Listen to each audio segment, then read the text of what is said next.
Everyone. So তাড়াতাড়ি করে ready হয়ে অ্যাকচুয়ালি নো আউটফিট পছন্দ না হওয়ার কারণে আবার আউটফিট চেঞ্জ করে রওনা দিয়ে দিলাম। তাহলে কোথায় যাচ্ছি? ৩০০ ফিট। অ্যাকচুয়ালি ৩০০ ফিট পার হব।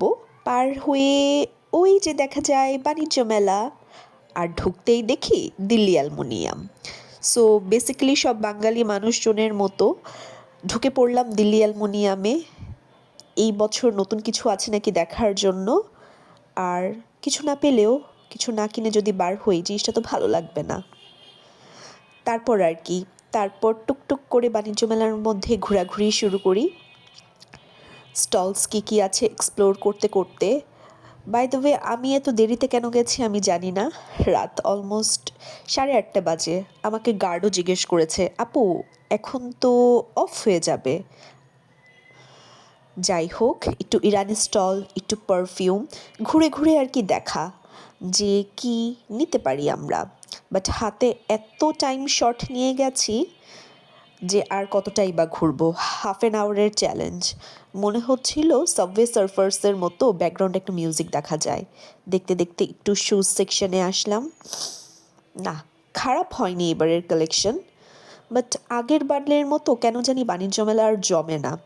না জমলেও এবার আউটসাইডের স্টলসগুলো মোটামুটি ভালো ছিল।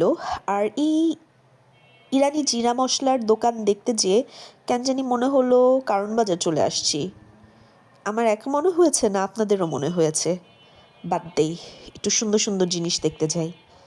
সুন্দর সুন্দর জিনিসের মধ্যে আবার কেন জানি মনে হচ্ছে নিউ মার্কেট চলে আসলাম কারণ বাজার থেকে। ফাইনালি একটা রামেন শপ দেখলাম। বাট এত ভিড় কেন, সবাই কি দেখছে? একটু উকিঝুঁকি মেরেও মনে হলো যে না, চান্স পাচ্ছি না নিজে দেখার।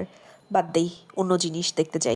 So if you want to get some of the Kashmiri things, we have a store here.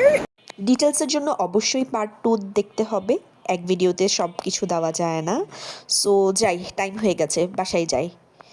বাসায় যেতে যেতে আবারও টুকটুক করে একটু জুতা, একটু টেবিল রানার, বাকি টুকটাক জিনিসপত্র দেখি, ঝালমুড়ি খাই, আর আল্লাহ হাফেজ করতে করতে এই যে বাসার লিফটে চলে আসলাম সবাই।